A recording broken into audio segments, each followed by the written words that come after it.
Hi there. Welcome to our webinar on nature-based solutions, everyone. We're pleased that you can attend.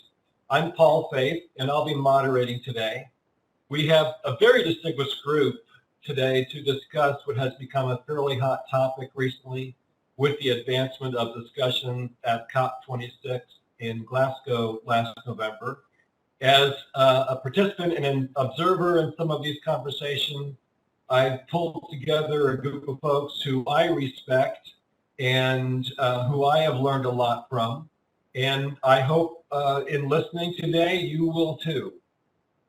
Today we'll be covering a fairly wide range of related issues, including the state of the nature-based solutions market, what we've learned over 33 years of nature-based projects. We'll be talking about the risks and challenges to scaling up, the role of these solutions in supporting adaptation, resilience, and equity in addition to mitigation. If you have any comment, we would really welcome you to add them to the chat so that we can have an even richer discussion. We'll start with brief introductions. You can find out more about everyone on the panel and contact us on LinkedIn if you wish. For myself, I am the Global Technical Director for Climate and Energy at ACT. Julia, would you kick us off? Sure, I will. Thank you, Paul. So I'm Julia Carbone. I'm the director of the Natural Climate Solution Alliance, which is hosted by the World Business Council for Sustainable Development and the World Economic Forum. And I'm calling you from Geneva, Switzerland. Super. Evan, how about you? Hello, good morning, good afternoon, good evening. My name is Evan Gervetz. I'm the Global Program Leader for Finance and Investments for Climate Action at the Alliance of Biodiversity International and CIAT. That CIAT stands for the International Center for Tropical Agriculture. We're part of the Global One CGIAR, which is a consortium of international agricultural research institutions doing research and science for development in support of improved food security, nutrition, and economic outcomes. I'm based out of Nairobi, Kenya. It's great to be here today. Great. Thanks, Evan. Edith, how about you? Hi, thanks a lot, Paul. Nice to be here. Good afternoon, good morning, everybody. So my name is Edith Kiss. I'm Investment and Development Director at Muro Natural Capital, an impact investment asset manager in the nature-based space belonging to the French banking group Natixis. I have been working on our first flagship fund, the Althea Climate Fund, and I'm happy to share some more resource lessons from that fund. But yeah, I have been managing that fund since 2013, and I'm based in London. Great, thanks. Mark, yourself? Good morning, folks. I'm Mark Trexler. I direct the Climatographers, which is basically a knowledge management firm relating to sort of all things climate change, including nature-based solutions. But the reason I think I'm here is that at the World Resources Institute 30 years ago, when Paul and I were there together, I actually did several of the first studies on sort of global potentials for nature-based solutions, and then did a lot of that work with the IPCC in the years after that, and have continued to track these topics pretty closely. Great. Thanks, Mark. Really glad you could join. Jane, how about you? Hi, thanks, Paul, and good afternoon, good morning, everybody. I'm Jane Wilkinson. I'm the Senior Advisor for Climate and Environment in our UK office. And for a lot of my career, I've been working in nature-based solutions, particularly looking at their relationship to agriculture and sustainable commodities. So I'm really looking forward to this discussion. So, thank you all. I appreciate it. Just to start off, so that everybody is on the same page, I wanted to give a definition of nature-based solution. Since things have kind of shifted around, there have been various terms of art. This is one from the IUCN that I particularly like and I think is clear. So I'm going to offer this. Nature-based solutions are actions to protect, sustainably manage, and restore natural and modified ecosystems in ways that address societal challenges effectively and adaptively to provide both human well-being and biodiversity benefits. And this has become, well, I would say not recently, because as Mark mentioned, he and I worked on a project together in the late 80s. But as a way, since natural systems can sequester carbon, that they have been seen as a way of taking carbon dioxide out of the atmosphere and sequestering it in plants and soils and such.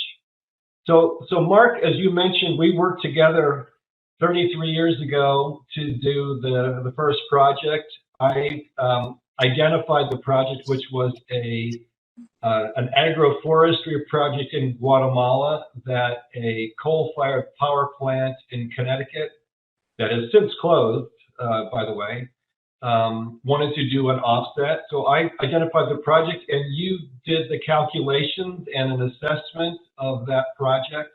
So, what have we learned over the last 33 years, and, as an observer of this for all that time?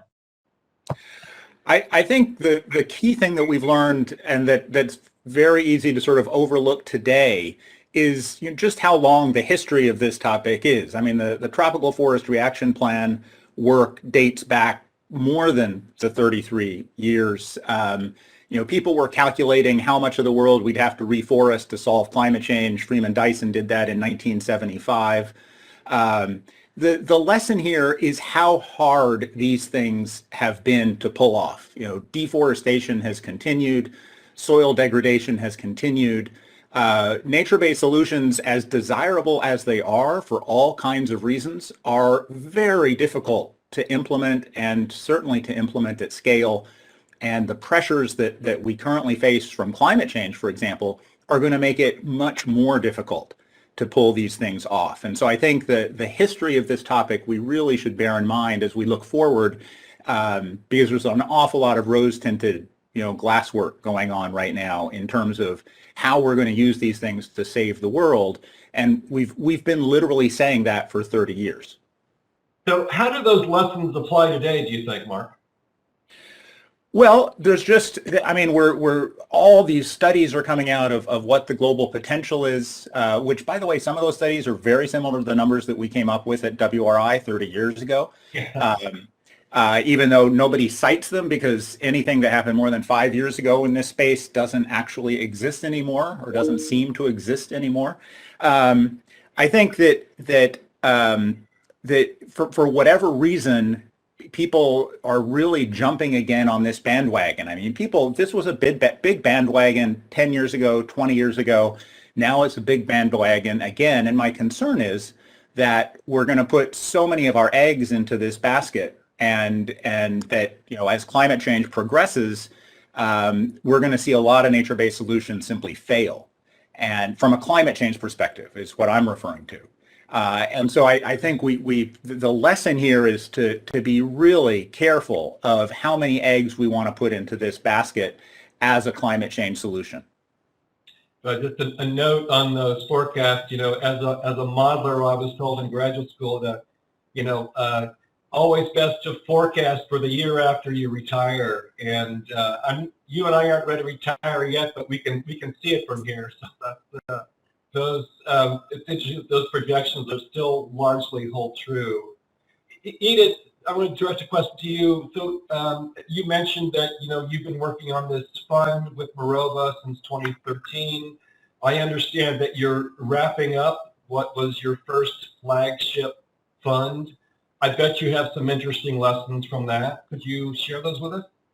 Yeah, sure. Thanks a lot. And I might just start with a quick reaction on Mark's. I think I agree. It's a complex subject, and I spent actually the earlier part of my career on carbon markets, but more on the renewable space and other industries. And I would be a bit more optimistic in that, and I would actually say the opposite is when we started in 2013. It was just when the first forest carbon credit was issued. It was 2011 actually. So actually, I think that the issue is more, and from an investor perspective, and maybe just focusing a bit the carbon credit, it's much bigger, obviously, nature-based solutions, is that the nature sector has been left behind. If you look at Kyoto Protocol, it was too difficult to measure. LULUCF was kind of there, but not so. We have been really, I think, trying to push this theme, because if you look at what all the efforts has gone into the energy transition, renewables, the amount of finance going into nature is tiny. So there is a huge funding gap. And then we have the twin crisis between climate and biodiversity. And so I think from our perspective, it has been a really important development in the past, I guess, even like few years, that finally nature is recognized as part of the solution. So I'm actually more optimistic, because I think there's a lot of effort going into renewables, technologies, all that, and nature is still a little bit the child that is not taken care of. So I think we need to recognize that. There is experience. There is a lot of technological development. So certainly where we started in 2013 building our portfolio, 100 million euro fund, really trialing, piloting different approaches. So just to give a bit of overview, what we did is we tried different approaches back then, starting with, for example, protection production approach, national parks, combined with buffer zone, where an NGO can operate, looking at how on, for example, public land and a national park context, it worked quite well in Peru. It's fully replicable. That's a very interesting model. We had a project with indigenous peoples, community-based, quite different context, how you aggregate them, designing a trust fund, and very challenging, especially in the COVID context. So you can see that indeed in terms of the efficiency or performance of those projects can be quite variable and different. Again, however, implementation-wise and how you work with people, and this is quite interesting experience. We also tried out actually in Guatemala a mosaic landscape approach. So that was a quite interesting one, where you have a landscape which is quite diverse, and a multiple revenue stream definitely was one of the, we were trying to promote that approach, and I think that's again was a very interesting experience. The next step is obviously scale these projects into more like harmonize them with, let's say, jurisdictional approaches. But that's again very context specific. In Africa, we haven't been very successful with our first fund. It does require a bit different approach. And then in Indonesia, we have a peat restoration project, which is very interesting, fully carbon based, but very interesting from a science perspective, because natural regeneration and peat restoration, there is lots evidence. So the monitoring is trickling in now, and we have proper data. So I think it's very interesting also to see that how to contribute to the market on those. And so I think, Pete, if I can ask you another question, what was the value of the fund, just for listeners?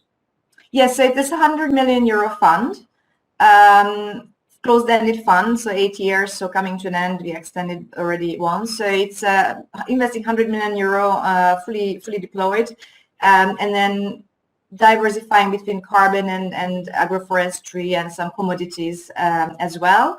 And again, I think, from our perspective as an impact investment fund manager, what are the lessons learned, our key findings? We will publish a full report by the summer and share it with the market, because we think there are some common themes and lessons that could be interesting.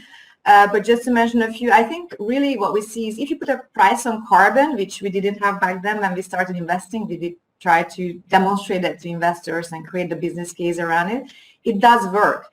But carbon is not the end game. So I think it's a holistic approach. It's what is needed as a revenue stream. It complements very well the transition, when you need to transition some agriculture products or create alternative revenue streams for people to change the motivation or the drivers of deforestation. It does work very nicely, but you need a holistic approach, and you need, so as an impact fund, we have the luxury to have this lens of biodiversity, social, and climate. And I think the risk is where you try to just look at the landscape and maximize climate benefit, and then you end up with some monoculture structures or whatever, just because. So I think, again, it can work very nicely, but I fully agree that it's very tricky to implement. It's very context specific. It depends on continent, country, and so we need to be careful when we try to scale it. It's not an infrastructure project that is scalable in a linear manner. Thank you, Edith. Evan, I'd like to bring you in here. This CG system has, first of all, I've known them just forever. It really, that group of research centers are really the leading agricultural and even forestry research centers across the globe, and just an enormous amount of data and capacity for research. And you're moving into this space. I'm wondering, what your thoughts are in terms of the challenges, and to what Edith mentioned, the co-benefits and the system approach, how you all are looking at that. Yeah, thanks, Paul. I mean, for one, I think we all see a lot of enthusiasm right now. I mean, there has been for years, but I think even a renewed enthusiasm for nature-based solutions. And we've been thinking that for many years, but then putting that, the kind of science of nature-based solutions into the context of the finance for it, and how do you bring that finance in? And so I do think that we see some of the same things that we're hearing here. On the one hand, I think there's a challenge in really being able to show that when we intervene in a way, when we have an investment, that we have the outcomes and the impact that we're looking for from it, and that the evidence can back that up. I think, as you mentioned, a lot of these have co-benefits, and that it's not just about one benefit, but I think one of the challenges is how do we show the multiple benefits that can come from these nature-based solutions. And so coming up with the kind of impact frameworks that we can be able to have in the funds that we design, as well as to have the tools and the metrics and the ability really to be able to measure that on the ground and to show that you got the bang for the buck that you're looking for. So one of the things that we're doing in the CGIAR, as you mentioned, is setting up a new unit focused on sustainable finance that helps to brings finance people in, that allows us to work with partners like those that are here on the panel, that are from the finance sector. That's not what we do, but that helps us link the research and the body of work that's been done over more than 50 years, but even today on a daily basis, to be able to get that kind of research, the evidence for the impacts that can come, where it works. It might work in one place, but not in another place, and being able to bring the evidence for that, to be able to help support the development of bankable projects. Maybe I just elaborate a little bit more to say that we've definitely noticed, or we see the enthusiasm for the lack of bankable projects that are out there, and feeling like we can be partnering out there in to help to design what those are, having boots on the ground, knowing the science on the one hand, but then you need to be able to have the institutions and the partners that you work with to be able to design an investment that would actually work for investors. Yeah, that's really interesting, Evan. Thank you very much. Julia, in terms of this market, you're leading a group that is focused on these efforts. The WBCSD, the World Business Council for Sustainable Development, has over 200 leading companies in your membership. I'm wondering what your personal take is, but then, looking at this as representing those companies, I wonder what their take is on this market.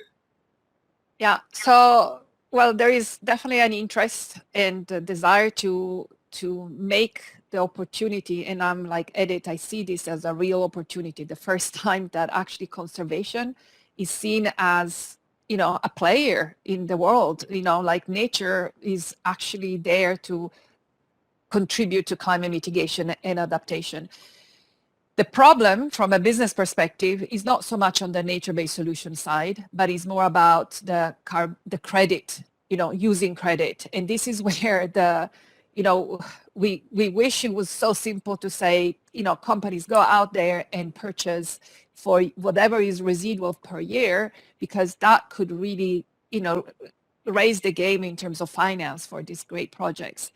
However, we really have to be careful in demonstrating that these investments or this compensation really comes in addition. So it's really additionality to the decarbonization. So it's not that straightforward. So that means, making sure that companies, so our group basically has come up with what we call guardrails for the demand side, saying, what are the requirements that we believe are necessary in order to have a credible use for carbon credits. And then obviously there are additional requirements for using natural climate solutions.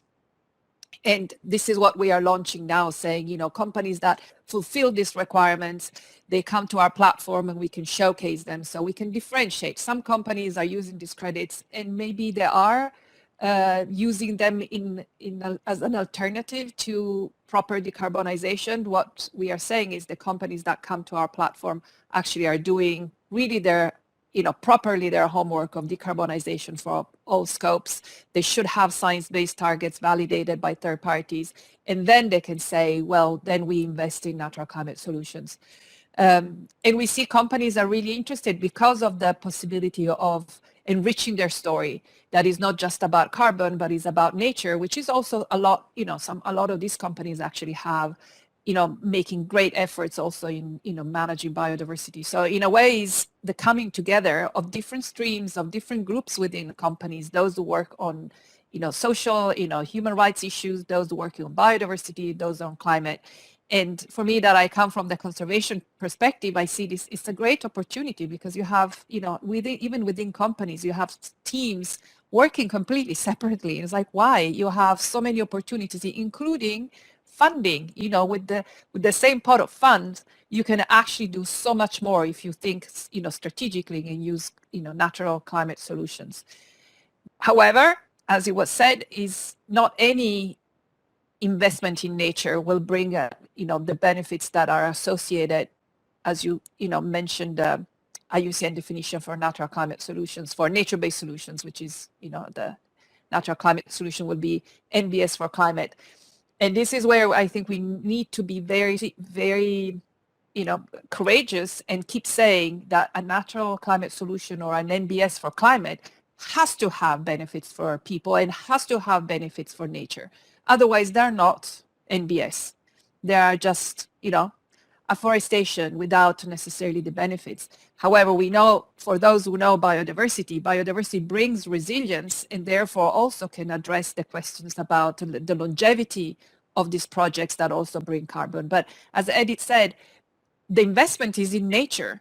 Then the outputs is a carbon mitigation impact. But what we need to see these are conservation projects that are about conserving or restoring or sustainable, you know, better land use with incredible opportunity for climate. But we really need to make sure that the nature is there and really is the entry door for these projects.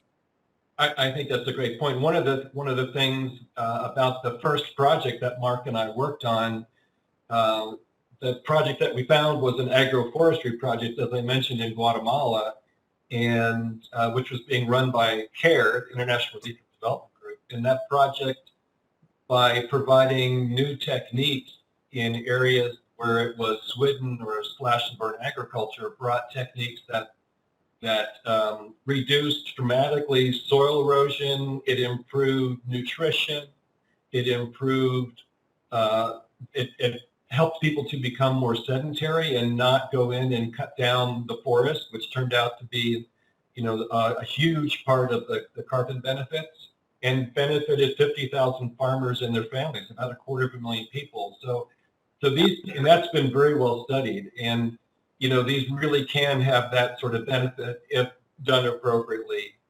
But of course, as we've been talking about, sort of managing those risks, that is key as well. So Jane, I want to bring you in.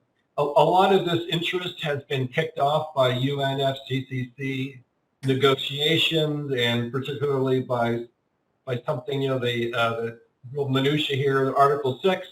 But as a, you know, an observer yourself and participant in the policy dialogue, which you have been in the past, I wonder what your take is on the role of policy, public policy in all this. It's a fantastic question, and thanks so much. And everything that everybody has been saying till now has been really interesting, but I think that gives us a really interesting segue away from carbon markets as the only approach to finance these solutions towards other kinds of schemes. And in particular, it really raises the point around the additionality factor. So as we start to see governments put in place policy, carbon markets are going to be less of a viable solution because they must be additional to what's already to what's going to happen. So what else can we be looking at?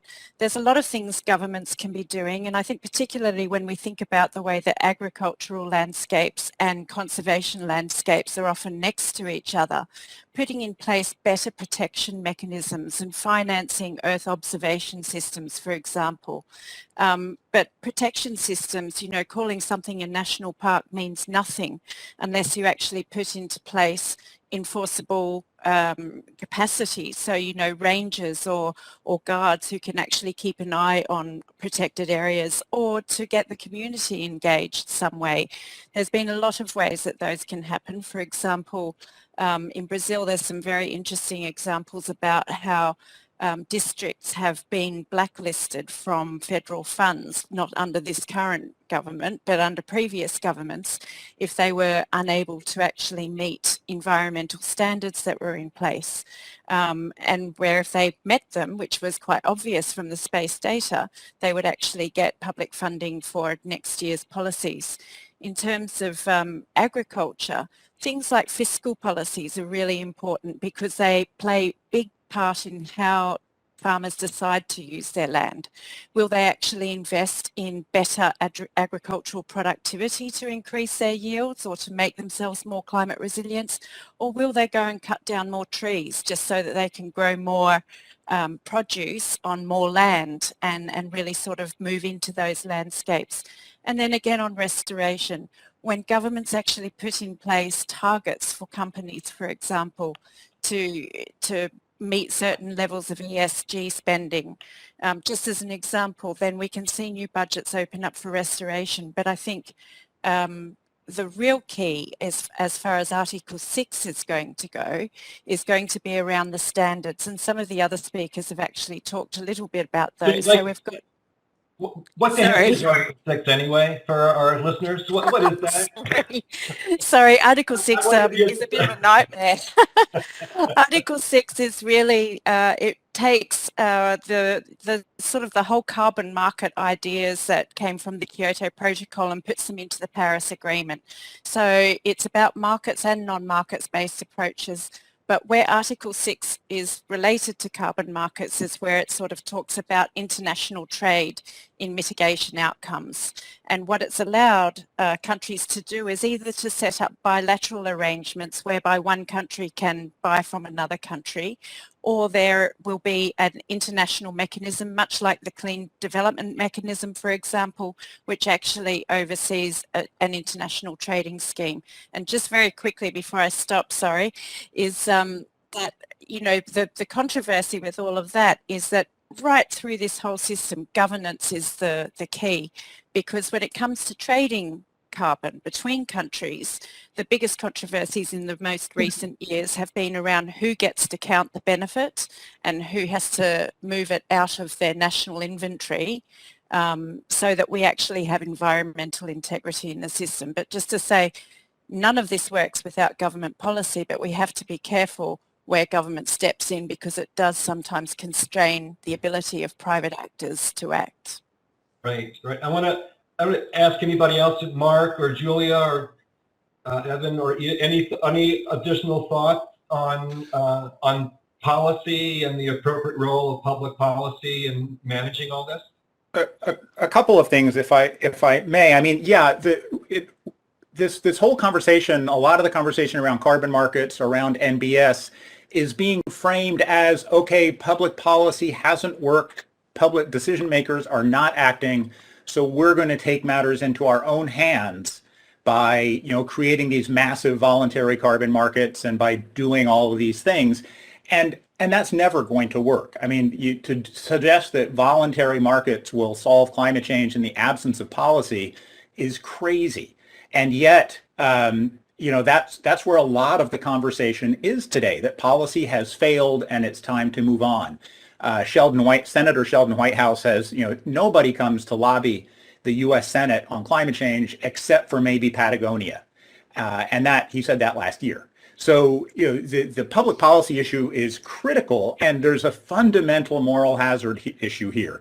as we start to put billions and billions of dollars into these markets, into NBS, we are undermining the case for policy in the sense that a lot of actors will say, well, wait a second, I just put billions of dollars into this stuff. I don't want you passing policies that are going to invalidate the additionality, for example, of my projects over here. So that we are setting up a huge moral hazard that we're not talking about. And on the last point, just to make sure we're framing this overall conversation, I think it's great that more money is going into NBS, et cetera. I mean, I love NBS. The issue here is we've waited until the best bet at this point is 3.5 degrees. I mean, the most likely climate change outcome for this century at this point is a minimum probably of 3.5 degrees. And NBS, we're going to have trouble keeping the trees and the systems that we already have, much less saying we're going to save the world by doing all these new trees and new things if we have 3.5 degrees. That's a huge problem for this entire conversation. And something definitely we need to keep in mind, because that's a scary future. That's not a future that we can avoid it at all. Julia, yeah, thoughts on the policy? Yeah, so I agree and disagree. I mean, I definitely agree that A little controversy. We'll have a yes. wonderful webinar. So I think, I mean, definitely we cannot imagine to solve the climate change crisis, and any crisis, honestly, with voluntary action. That's not going to happen, because we know what, we are, as a species, we are not designed to do that. But we can discuss that over a drink. But I'm just saying, however, I think often the voluntary action paved the way for stronger policies, because often governments are afraid to be, to put policies down. Now, the other point is, I think when we are saying voluntary action, let's forget 2 seconds about the carbon credit market, because the big action that has to happen, and is still happening mostly at least in the big sense on a voluntary basis, is the decarbonization for all scopes. That has to really start first. Then we can start talking about, okay, what can you do in addition to that? And that, I think, for example, the work I'm doing is really about natural climate solution, but we have decided that we will not have a meeting or any conversation without first mentioning that whatever is, whoever invests in natural climate solution, the first thing is we have to ask, what are you doing for your decarbonization? Because of course, to me, it's like, well, it goes without saying, well, not always. So it's really, that's the first step. Is what are you doing in terms of decarbonization? Are you really doing everything you can? Which also means for a lot of companies that are in the land forest sector, means also nature-based solutions, which are not the voluntary carbon market, but there be the insetting, but they still have to invest in all these measures to make sure that the way they manage their land, their direct land in scope 1 or scope 3, is well managed to actually avoid further the emissions and capture additional carbon from the atmosphere. So I think, Mark, I understand, Mark. I mean, I see what we are saying. We can't just say voluntary market is the panacea and we will solve it. Absolutely. I'm with you, Mark. But on the other side, I think the voluntary, those, leaders actually start making, also the policymakers think about opportunities, and hopefully, they will follow the business leaders. Edith, looks like you want to jump in. Yes, I would like to. I am representing a private sector, so I will also gracefully disagree. I'm sorry to say that. But I have spent all my career in a private market, so private sector, and I can just echo Julia. I mean, we are really, I think, so far behind, and we just don't have time, right? One of the shocking statistics for me at COP was to hear, and one of the recent reports around the subsidies, right? So we are so far behind that the governments are not even able to create an even playing field. So it's an uneven playing field. We're subsidizing the wrong, subsidizing the fossil fuels, subsidizing the unsustainable agricultural practices. So with this carbon, we are it's so unfair, because we're trying to, on an uphill battle, push things. I agree with you. We're not saying that this is a panacea.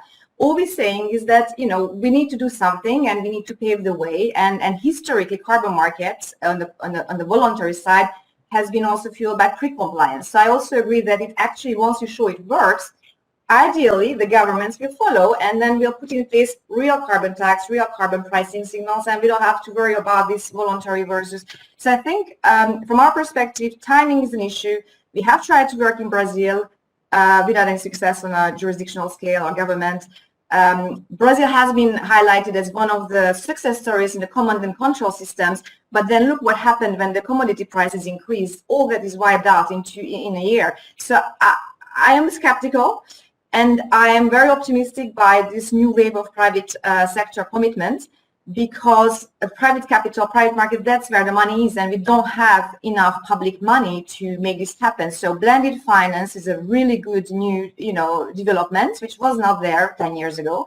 Using scarce public money to blend with private capital, creating innovative models that can hopefully encourage government to take action. For me, that's where we stand, and we just don't have another 10 years to wait for governments. So that's where the investors are super keen to get involved and do the projects on the ground. I want to come to you, Evan, next. You mentioned that one of the issues is, finding enough bankable projects. We've been talking sort of largely about the demand side of all this. And, one of the things that, I have observed, a lot of people were talking about at COP, and you speak with people who are interested in making investments. Well, there's this gap, between, the demand side and the supply side. And I wonder if you could talk about that and what you're seeing in particular, so what are appropriate ways of closing that gap? Yeah, sure. A couple of things, and I'm thinking one, maybe I'll start more top down, and another one more bottom up. And the top down way of how we've been doing some work with partners in different countries, governments around the world. So picking up on the policy theme here, is to work with countries to develop what we call climate smart agriculture investment plans. This is some work that is more on the public sector side, but I think can also connect to the private sector side.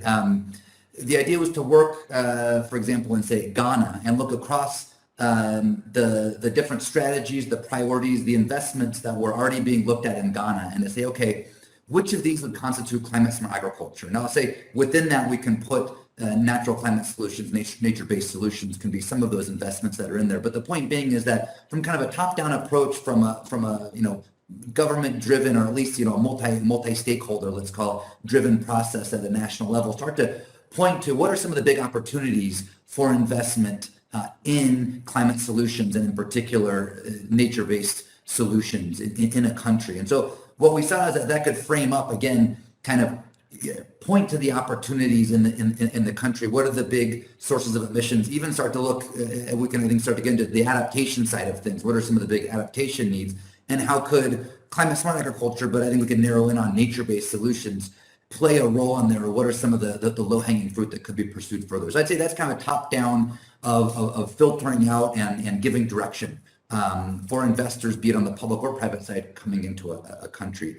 But then I'd say from the bottom-up approach, one thing I'll say is that working in agriculture in the developing world, I feel like there's actually a lot of nature-based solutions that are just going on out there as it is, that we almost don't really know about. And so I think that's a good starting point.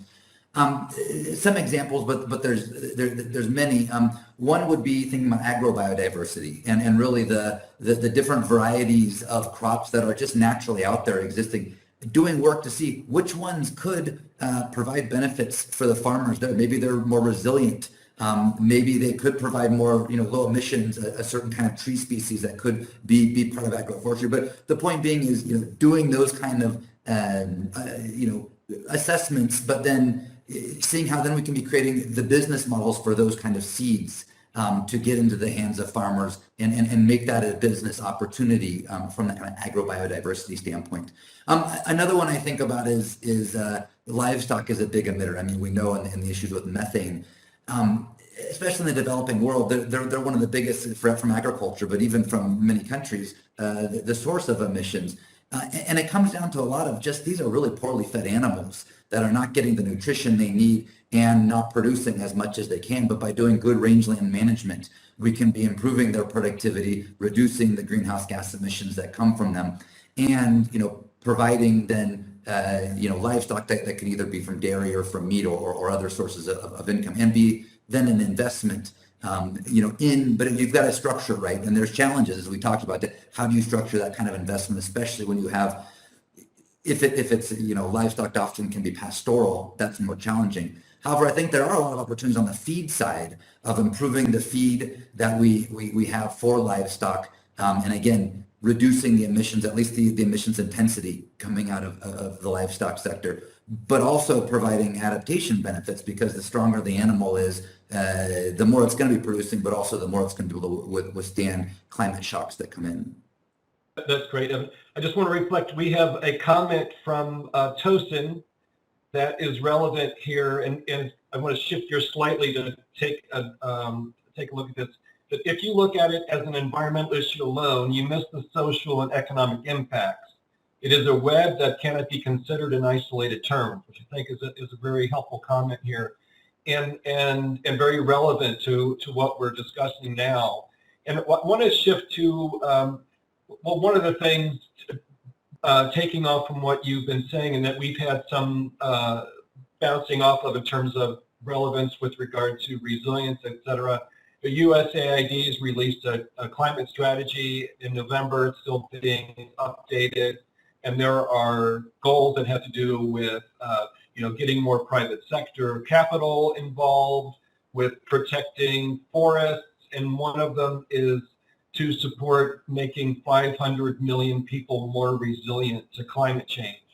And it makes me think of it's credited to, I've seen it credited to different people, but one of them is to a prior science advisor, was, we have three options with regard to climate change. One, we can mitigate; two, we can adapt; or three, we can suffer.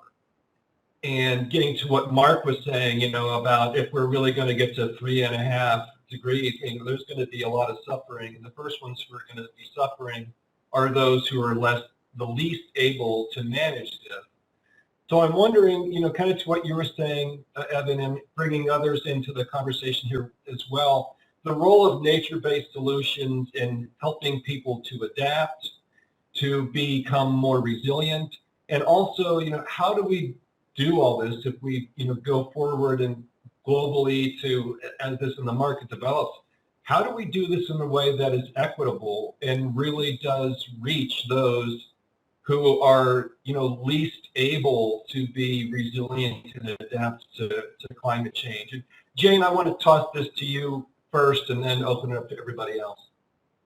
Sure, thanks. I think one of the really handy starting points, if you like, Paul, is that, again, coming back to the sort of the agriculture nexus here, 500 million of the most poor people in the world are rural farmers. 70% of Africans are rural farmers who depend on rain-fed agriculture. So these are some of the most vulnerable people to climate change impacts, whether that be drought, floods, or other extreme weather.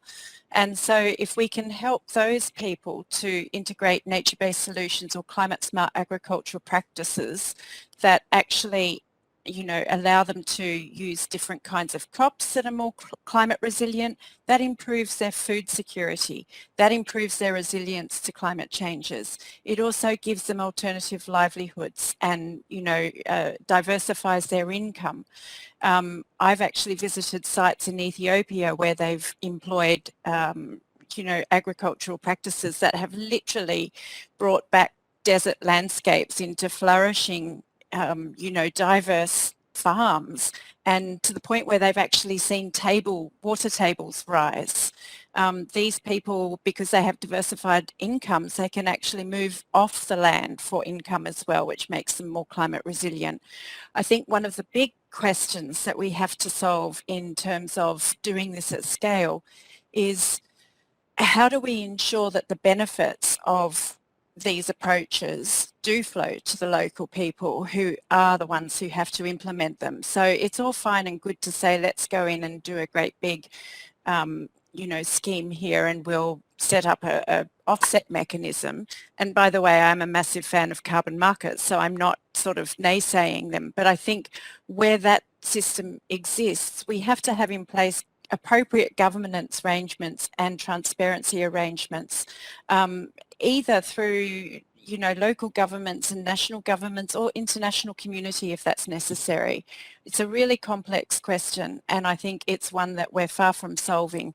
But I think without that, again, coming to Evan's point before, I think, the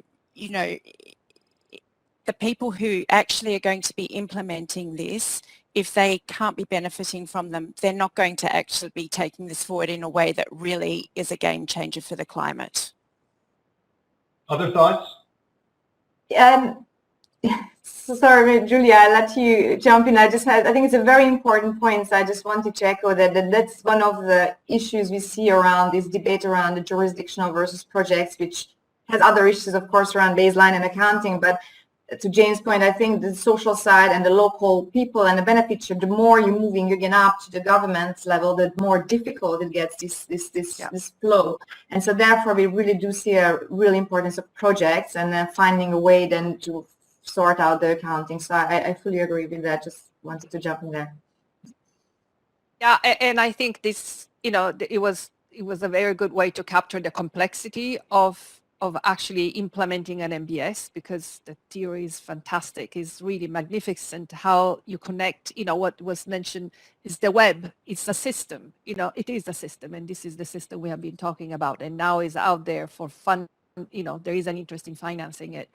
I think, as also Mark and others were saying, governance is key. Then the question is, what level of governance? Are we talking about the project governance, or we are talking about that kind of jurisdictional governance? But also, I think it's also critical to find a common understanding of what are we measuring, which of course for carbon is easy. For the other, the other elements we're measuring, people's benefits and nature, is not that straightforward. I mean, we have been challenged with what does it mean how do you measure biodiversity for decades? And we are not going to solve it now. However, I think what we could do is, for the sake of making this, topic progress, come with common understanding of what are we measuring, what direction, and making sure that all the systems, and I'm thinking, for example, of all the certifications that are out there that are those that are predominantly used for the world work on natural climate solution, actually have common metrics to measure the progress towards a gain in biodiversity, a gain in at the social level. What does it mean for people being being part of the solution and benefiting from the solution? So that is not just, can we set targets as a community? And the other element is to educate the business who are actually putting the money out there, to tell them that this is not just a kind of, a transaction that you go and buy at the, something at the supermarket, a unit of carbon. Is much more, it's richer than that. So get them to ask the questions when they go out and purchase, but also to understand that as buyer, they have to take responsibility to be, to also make sure that the contracts are done in a respectful way, with the fact that these are people's lives they're dealing with, right? That they're buying something that is more than just a unit of carbon. And so that education is, for me, is really, really important as well. I'm wondering, this probably relates to a comment you might be making, Evan, and if not, I'm going to direct it to you anyway, and open this broader, and Mark as well. So a lot of these people that we're talking about here may be disadvantaged groups, maybe indigenous peoples, and they may not be participants in any kind of market. They may be isolated in some way or other. They might not have iPhones. They might not have, internet connectivity, etc. So for those sort of people, how do you engage them and help them to be participants and to benefit, from these potentially large investments that are going to be made? Yeah, I mean, I think it's a challenge for sure, as you point out, for especially those that are not engaged in market-oriented activities and are sort of the bottom of the pyramid there. I mean, one thing I was going to say is just a sort of overarching framework for this, which is basically been said, but to reiterate, is that I think it's important to put the nature-based solutions within the context of environmental, social, and governance investment frameworks, so that we're looking at all these different aspects here and making sure that we don't have unintended consequences, and that even we have benefits that are being provided to those type of beneficiaries. I think there are some innovative types of structures that can be set up. One that comes to mind is this water fund concept. If maybe some of you have heard about this, I know the Nature Conservancy and other conservation organizations have been promoting this, where they get an investor who has an interest in the water that's being produced, clean water for some purpose at the bottom of a watershed, and that they set up a structure to invest in the watershed itself and generally targeted at the people that are there. So they don't necessarily need to be market oriented. There could be some sort of payments or capacity building or other ways that the people in the watershed, again, who may not be engaged in markets, are benefiting, and they're doing things on their land to ensure that they're promoting some nature-based solution that is resulting in clean water being produced at the bottom. So I think that's the example of a mechanism that's been used in different places and that can target non-market oriented farmers in these watersheds. But I think it takes creative solutions, but I think it can be part of broader, economic development and social safety net programs that are being promoted too out there, where nature-based solutions come in at, and may come from the public sector, or we come up with some kind of blended finance mechanism that can bring public and private money together to be addressing this. We've had a comment or two about the management, the measurement, monitoring, et cetera. And I'm wondering, even tying in with here, are there ways of using advanced techniques like satellites, for example, to do, to track what's actually being done? At the World Resources Institute, there was, Global Forest Watch, which did that sort of 20 years ago or something. And I'm wondering if there's a way of tying these things together, of saying, well, if communities really are being benefited, if there are activities that are actually underway, those sort of things. I'm wondering, Mark or anybody else, any thoughts on that? A couple of things. One, people are talking a lot more about satellites and carbon markets, et cetera, and some people are saying we can forget things like additionality because now we have satellites, which is sort of crazy. Satellites can't tell you anything about additionality, and so the thing to remember here is that everyone tries to game these systems. I mean, whenever policymakers come up with rules, you've got 1,000 people in the room next door who are going to try and figure out, how can I game these rules to my advantage? And we never think about that in advance. We only realize it after the fact, and we say, oh my God, why didn't we realize this was going to happen? One interesting aspect of that hasn't come up that I'd be curious how it plays into things like funds is with the agreement on Article 6 in Glasgow, and with the idea that we're not going to, at least officially, have sort of the double counting of benefits. One thing I've heard is that some of the countries that have, for example, large forest conservation projects are going to come out and say, we disavow these projects. These projects are not valid because we haven't had anything to do with them. We haven't benefited from them. And now that we have this no double counting thing, we're starting with a clean slate, and all of these things that NGOs have been doing in our country and taking credits out without really giving us any financial benefit, we're just going to kill all that stuff, at least officially. And that's a potentially really interesting wrench into the works for how this stuff progresses. We've got 5 minutes left, so any closing thoughts? Ida, do you have something to say there? Yeah, no, I think it's a very interesting... Mixing it up a little bit. Yes, it's a very interesting discussion. I think there are many different solutions. So you have seen some countries like Indonesia has already been thinking ahead of the game, had a tax on carbon, and again, I think it boils down to, yeah, it's sovereign decisions. Article 6 clearly puts back the control to the governments, which is right. It has to be very much linked with the strategy. But then the government can decide that it maybe retains part of the credit, it's put a tax on it, and then from the revenues it does other abatement in-house. I think it's very dangerous to jump into black and white conclusions.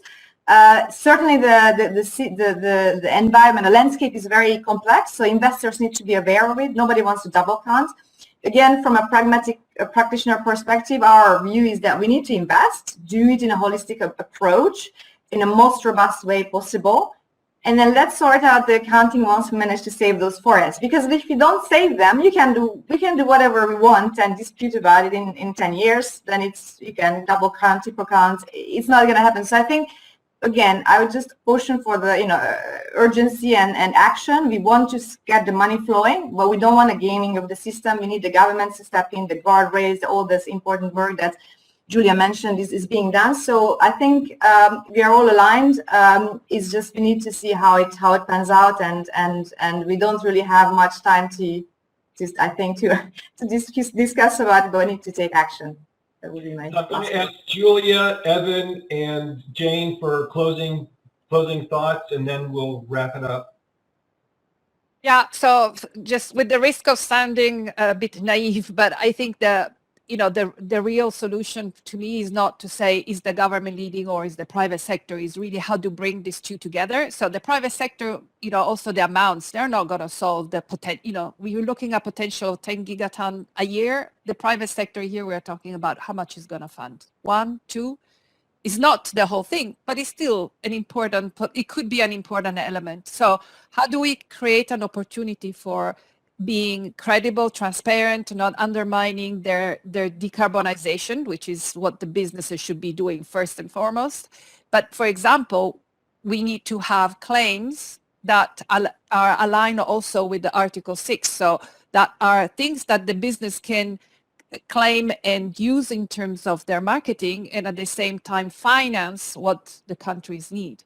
So Great. That would be ideal. 30 seconds. Sure. I think there's lots of opportunity. It seems to me that we really need to be working on taking what we know are nature-based solutions and developing these business models for them, testing what those are and packaging them up that they can be investable, and then having the indicators and the ability to be able to measure that. I think mobile technologies offer a lot. We can do a lot with our phones these days and get a lot of information from out there. So that's one, as well as the satellite imagery that we heard about. Great. And Jane. It's been a fascinating discussion, and we've not touched at all on developed countries. So I would just finish by saying developed countries haven't perfected the solution here either. And in the UK, we've got some really interesting examples of policies, including in the new agriculture bill, which is really putting in place a performance system. So looking forward to watching this space.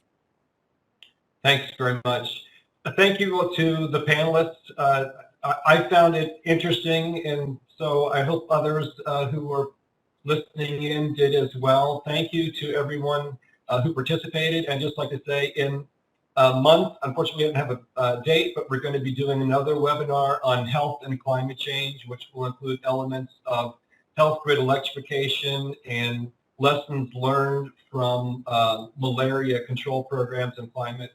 So we look for those announcements. And again, thank you very much. Have a great rest of your day.